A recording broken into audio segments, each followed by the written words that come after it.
Hello student, welcome to my YouTube channel. आज हम बात करने वाले हैं कोरोना वायरस पर निबंध की। ये निबंध जो है 2022 के बोर्ड एग्जाम के लिए बिल्कुल फिक्स है। ये 100% बोर्ड एग्जाम में आएगा ही आएगा 2022 के, तो इसको बिल्कुल तैयार कर लीजिए। और ये 6 मार्क्स का आपके बोर्ड एग्जाम में पूछा जाएगा और 6 नंबर आपके बोर्ड एग्जाम में बिल्कुल पक्का हो जाएगा। लेकिन ऐसे पक्का नहीं होगा, क्योंकि देखिए इसमें कुछ बातों का आपको ध्यान रखना है। मैं आपको बताऊंगा कैसे आपको लिखना है, सब डिटेल से बताऊंगा। देखिए, जो सबसे पहली बात है वो है आपको लिखना है, प्रस्तावना से शुरू करना है। प्रस्तावना में आपको क्या करना होता है, इसमें जो है इंट्रोडक्शन देना होता है कि जो है कोरोना वायरस आया है, कहाँ से आया है, क्या है। इसमें आपको उसके बारे में थोड़ा सा जानकारी देना होता है। तो देखिए यहाँ पर मैंने लिखा है जो प्रस्तावना, ऐसे ही आपको बिल्कुल बोर्ड एग्जाम में लिखना है। देखिए, कोरोना वायरस चीन के वुहान राज्य जो है चीन के राज्य में है। चीन देश है हमारा पड़ोसी देश, वहां पर वुहान राज्य से समाचार की दृष्टि से फैला है। कोरोना जो है हमारे देश में पहले तो समाचार की दृष्टि से आया, और यह वुहान में पशु मार्केट से निकलकर चीन के कई राज्यों में फैल गया। जब जो है पशु मार्केट से ये लगभग फैला है, बताया जाता था कि वहाँ के लोग जो है बहुत ही जानवरों को खाते हैं, जिससे कोरोना वायरस वहाँ से ही फैला है। और देखते ही देखते इसने लाखों लोगों की जिंदगी से खेलना प्रारंभ कर दिया।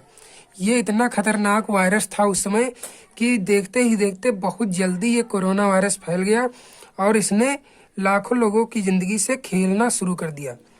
कोरोना वायरस ने लगभग 180 देशों को और उनके राज्यों को अपनी चपेट में ले लिया। आपने देखा होगा कि भारत में भी, पूरा भारत में कोरोना वायरस फैल गया था और 2 लहरें भारत में आ चुकी हैं कोरोना वायरस की। और जो है कोरोना वायरस बहुत ही घातक बीमारी थी। यह अधिकतर शहरों में प्रभावी थी। और देखिए 7 जनवरी 2020 को चीन ने वर्ल्ड हेल्थ ऑर्गेनाइजेशन, यानी कि इसको कहते हैं WHO कहते हैं। WHO को नए कोरोना वायरस यानी कि कोविड-19 के बारे में जानकारी दी। तो इस तरीके से आपको लिखना है, और जो इम्पोर्टेंट फैक्ट है उसको अंडरलाइन करते रहना है, क्योंकि जब अंडरलाइन कर देंगे तो एग्जामिनर जो होगा वो देखेगा आपके निबंध को और कहेगा बहुत ही सुंदर लिखा है, बिल्कुल अच्छे से लिखना है। मैंने इसको समझाने के लिए अंडरलाइन किया है। आपको सिर्फ इम्पोर्टेंट के नीचे अंडरलाइन करना है और बिल्कुल अच्छे से आपको लिखना है। अब देखते हैं अगला पॉइंट कि कोरोना वायरस कैसे फैलता है। ये कैसे फैलता है, तो कोरोना वायरस जो है संक्रमित मरीज के छींकने पर, अगर कोई आपके पास संक्रमित मरीज है, क्योंकि यह जो है संक्रमण जो है वायु में भी फैल जाता है। तो अगर कोई मरीज है छींकेगा, इसके आसपास लोगों तक फैल जाता है। अगर आपके आसपास कोई मरीज है कोरोना वायरस का और उसने छींक दिया या खांस दिया, तो उससे जो विषाणु निकलेंगे वो आप में भी फैल सकते हैं। और यह 6 फीट की दूरी तक व्यक्ति को संक्रमित कर सकता है। अगर 6 फीट की दूरी पर भी व्यक्ति है तो वहां तक भी कोरोना फैल सकता है। तो इसको बिल्कुल आपको ध्यान रखना है। देखिए, मरीज के थूकने, छींकने और चेहरे और नाक पर हाथ लगाने से कोरोना संक्रमित करता है। अगर आप लोग, जैसे आपको कोरोना नहीं है, अगर आप फिर भी बार बार जो है मुंह पर हाथ लेकर जाते हैं और किसी संक्रमित व्यक्ति के संपर्क में आ जाते हैं, तो आपको भी कोरोना हो सकता है। तो इससे आपको बचना था।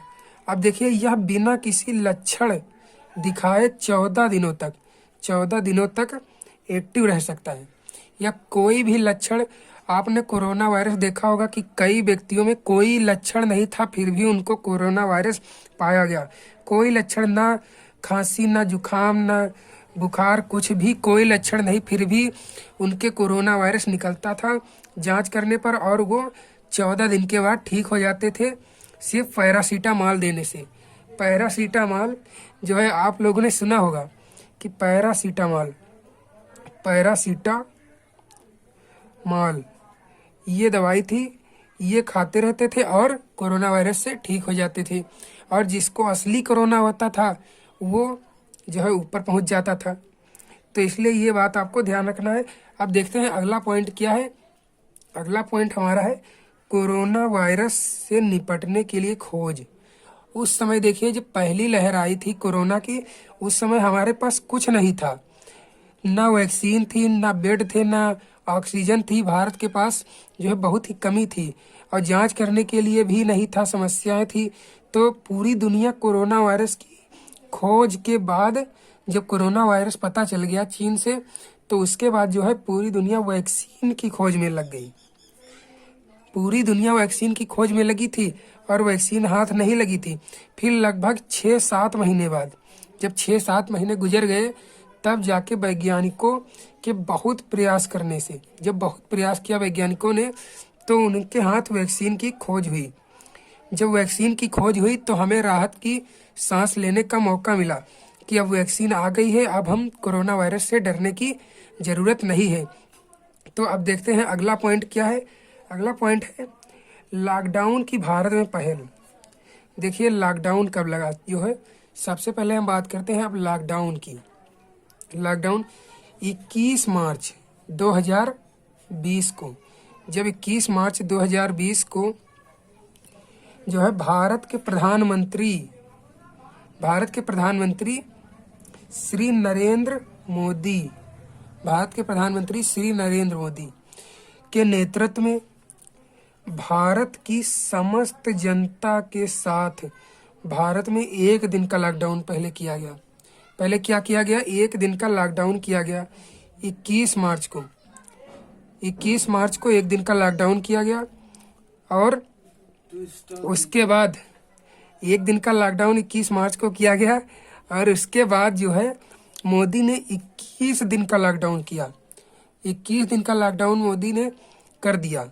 हमारे प्रधानमंत्री मोदी ने 21 दिन का लॉकडाउन किया और 5 अप्रैल 2020 को जो है उन्होंने क्या किया था, कोरोना वॉरियर्स जो हमारे डॉक्टर थे और नर्स थे, इनके सम्मान में ताली थाली बजाई गई 5 अप्रैल को। 5 अप्रैल 2020, ये आपको डेट याद रखना है और बोर्ड एग्जाम में लिख देना है कि ताली और थाली से बजाकर उनका सम्मान किया गया। और शाम को क्या किया गया, लाइट ऑफ कर दी गई थी। आपको पता होगा कि लाइट ऑफ कर दी गई थी और लाइट ऑफ करके सम्मान किया गया था। तो ये हमारे कोरोना वॉरियर्स जो थे उनके लिए सम्मान किया गया। और पहला लॉकडाउन जो है 21 मार्च 2020 को लगा। तो ये आपको ध्यान रखना है। अब देखते हैं हम अगला पॉइंट इसका क्या है।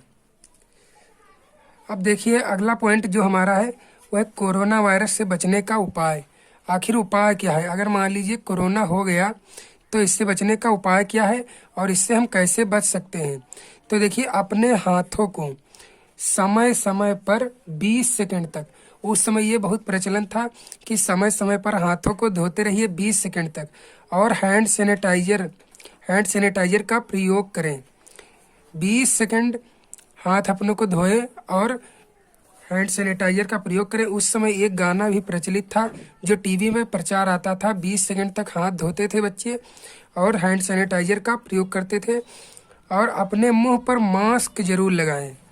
देखिए मास्क सबसे जरूरी उपाय था, उस समय घातक उपाय था, जो सबसे आवश्यक उपाय था वो मास्क था। अगर आप लोग उस समय मास्क का प्रयोग कर रहे होंगे तो आपको कोरोना नहीं हुआ होगा, और जो लोग मास्क का उपयोग नहीं करते होंगे उन्हीं को कोरोना हुआ होगा। अब देखिए उस समय जो सबसे ज़्यादा प्रचलन में क्या था, ये बातें इंटरेस्टिंग बातें हैं, ये आपको ज़रूर लिखना है। अगर ये आप नहीं लिखेंगे तो फुल मार्क्स लेने की संभावना आपकी कम हो जाएगी। 2 फीट दूरी, मास्क है जरूरी, ये बहुत प्रचलन था उस समय। ये अमिताभ बच्चन द्वारा प्रचार किया गया था कि 2 फीट दूरी, मास्क है जरूरी। और ये भी प्रचार किया गया था कि जब तक दवाई नहीं तब तक कोई ढिलाई नहीं। ये दोनों बहुत ही प्रचलन थे। और एक प्रचार जो है किया गया था जो है अक्षय कुमार द्वारा, ये भी आपको ध्यान रखना है। अक्षय कुमार द्वारा एक प्रचार किया गया था, वो क्या था, आपको कमेंट बॉक्स में इसका आंसर देना है। ये सब इंटरेस्टिंग जरूर आपको लिख देना है कि 2 गज दूरी, मास्क है जरूरी, और जब तक कोई दवाई नहीं तब तक ढिलाई नहीं। ये जब आप लिखेंगे तो एग्जामिनर को बहुत ही अच्छा लगेगा, जिससे आपको फुल मार्क्स दे देगा। आदि प्रचारों द्वारा, ये सब प्रचार जो थे, प्रचारों द्वारा सरकार ने जनता को जागरूक करने का प्रयास किया। उस समय जनता हमारी जागरूक नहीं थी, मास्क कोई नहीं लगा रहा था, तो क्या किया सरकार ने, स्टारों को द्वारा ये प्रचार किया कि जो है मास्क जरूरी है और 2 गज दूरी भी जरूरी है। तो इससे बचने के लिए सरकार ने लॉकडाउन किया था। तो जब लॉकडाउन किया था तो जो है आपने देखा होगा कि दिल्ली मुंबई से बहुत सारे मजदूर आ रहे थे। ये सब दृश्य आपको याद होंगे, तो ये सब आपको लिख देना है, इम्पोर्टेंट फैक्ट है। तो जो है मजदूर आ रहे थे पैदल, तो उनको बहुत ही समस्या हुई। तो उस समय ये सही उपाय था, लॉकडाउन जो सही समय पर लगाया गया तो कोरोना वायरस नियंत्रित कर लिया गया था। इससे कोरोना वायरस कम फैला। अगर लॉकडाउन नहीं लगाया गया होता तो कोरोना वायरस बहुत ही प्रभावी हो जाता, इसलिए लॉकडाउन लगाया गया था 22 मार्च को। देखिए कोरोना वायरस के लक्षण क्या है। कोरोना वायरस कब होता है? ये होता है तेज बुखार अगर है, आपके गले में दर्द है, खांसी है, सांस लेने में दिक्कत। देखिए ये कोरोना वायरस के लक्षण तो बता रहे हैं, लेकिन पहले भी आपको तेज बुखार आता होगा, गले में दर्द होती होगी, खांसी, ये सब आम प्रक्रियाएं हैं, पहले भी व्यक्ति को होता था, लेकिन अब इसको कोरोना वायरस का नाम दे दिया गया क्योंकि ये जो है ज़्यादा इफेक्टिव हो रहा है और फेफड़ा कमज़ोर कर देता है। ये सभी लक्षण हैं। पहले भी ये होता था लेकिन कम होता था, फिर जब कोरोना वायरस आया तो ये बहुत ज़्यादा होने लगा, इसलिए इसका नाम कोरोना वायरस दे दिया गया। और कोरोना वायरस जो है अधिकतर शहरों में प्रभावित था। आपको मैंने बताया था कि ये शहरों में अधिक प्रभावित था जो है गांव की अपेक्षा। गांव में क्यों नहीं फैला? क्योंकि गांव के लोग जो है बहुत ही हस्त पुस्त रहते हैं, वो मेहनत करते हैं जिससे वो रोगों से बचे रहते हैं। और शहर के लोगों में ज़्यादा बीमारियां पाई जाती क्योंकि उनकी इम्यूनिटी कमज़ोर होती है। और जो है जब ये शहरों में अधिक प्रभावी रहा और गाँव में भी रहा, लेकिन गाँव में कम रहा प्रभावी, तो जब ये बहुत प्रभावी हो गया तो इससे 4 लाख व्यक्ति की मृत्यु हो गई। 4 लाख व्यक्तियों की इससे मृत्यु हो चुकी है। अब देखिए इतना सब कुछ आपको बोर्ड एग्जाम में लिख देना है, जिससे कि फुल मार्क्स लेने की संभावना आपकी बढ़ जाएगी। अब देखिए सबसे मोस्ट इम्पोर्टेंट है उपसंहार, आपको जरूर लिखना है। अगर उपसंहार आप नहीं लिखेंगे तो फिर आपको फुल मार्क्स नहीं मिलेंगे, क्योंकि आपको इसमें जो है लिखना जरूर है उपसंहार। इसके बाद में आपने इससे क्या सीखा, तो देखा जा रहा है कि जहां मरीज का इलाज चल रहा है वहां पर कोरोना का अधिक प्रकोप, क्योंकि आपने देखा होगा जहां पर मरीज होता है वहां पर स्वस्थ व्यक्ति को जाने से मना किया जाता है, क्योंकि इसको भी कोरोना वायरस हो सकता है। अगर डॉक्टर जब जाते थे तो पीपी किट पहनकर जाते थे और जो है बहुत ही सावधानी से कार्य करते थे। तो कोरोना एक खतरनाक बीमारी है, इसको लिख देना है। और इसकी 2 लहरें भारत में आ चुकी हैं। आपको पता है दूसरी लहर जो है बहुत ही खतरनाक रही, उसमें मैं भी संक्रमित हो गया था, मुझे भी बुखार आ गया था। तो दूसरी लहर बहुत ही खतरनाक थी, हमारे पूरे गांव में बुखार फैल गया था दूसरी लहर में। तो दूसरी लहर बहुत ही घातक थी। हम कामना करते हैं, ये भी आपको लास्ट में जरूर लिख देना है कि हम कामना करते हैं कि तीसरी लहर ना आए, क्योंकि वैज्ञानिक हमें संकेत दे रहे हैं कि तीसरी लहर आएगी, लेकिन मुझे नहीं लगता है कि तीसरी लहर आएगी, क्योंकि मैंने भगवान से कामना कर दी है कि तीसरी लहर ना आए, क्योंकि बच्चों का नुकसान हो रहा है पढ़ाई में।